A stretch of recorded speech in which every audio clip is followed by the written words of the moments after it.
hey, they won't buy detergent unless it's really urgent. And soon they'll be asking the commander-in-chief, where's the Tide and where's the beef? Thanks to inflation, consumers are buying staples like detergent and toothpaste in smaller quantities and switching to cheaper store brands. Even Emily switched to generic conditioner instead of her favorite one, made of stem cells and panda blood. According to the Wall Street Journal, which is owned by my cousin Steve, shout out to Steve!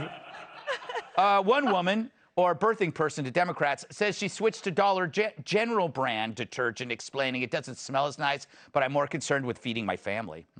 Luckily, that means they won't be eating any more Tide Pods. But it's all about choices. For me, I splurge on laundry detergent because it's about removing bloodstains.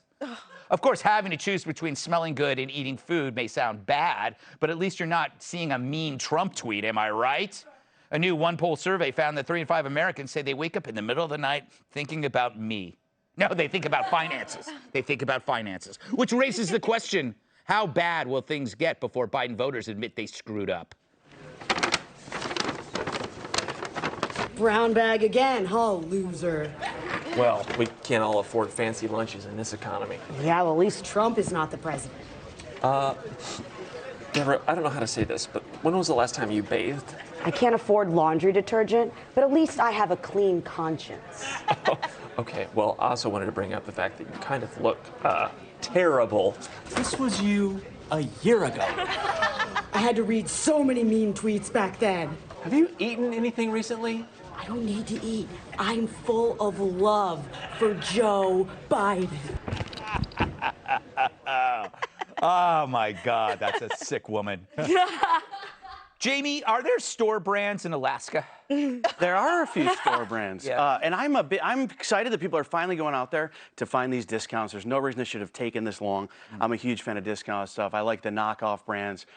Just the other day I went to like a dollar store and I got some M&Ms, and I got these like Cheeriahas or something like that. And I want to tell you something. People scoff at these, and the only difference is there's one letter different. They're way cheaper, and they just taste like. The only difference. Only difference.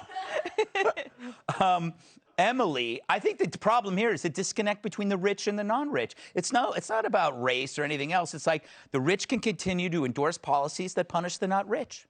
This is right. And also the people who are suffering the most are the ones who are truly in need, right? So food pantries have never been in higher demand, and yet they too are suffering from inflation. So it really does affect those who need it most, the most vulnerable. But I also have to say that all of these corporations are apparently engaging in shrinkflation. Right. So for example, Gatorade now, like same price, 4 ounces less, or Charmin toilet paper, 4 sheets less, no, 20 sheets less, and more and more. So I also feel like you're switching to hoo-haws or whatever, but many people are still buying this.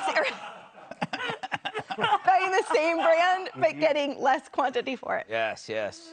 I didn't think I didn't. We had a problem with the shrinkflation with our male escort. Remember that? Yeah. Tom, thoughts? I don't care how tough it gets. I'm not switching to hoo-ha. I'm not going to switch.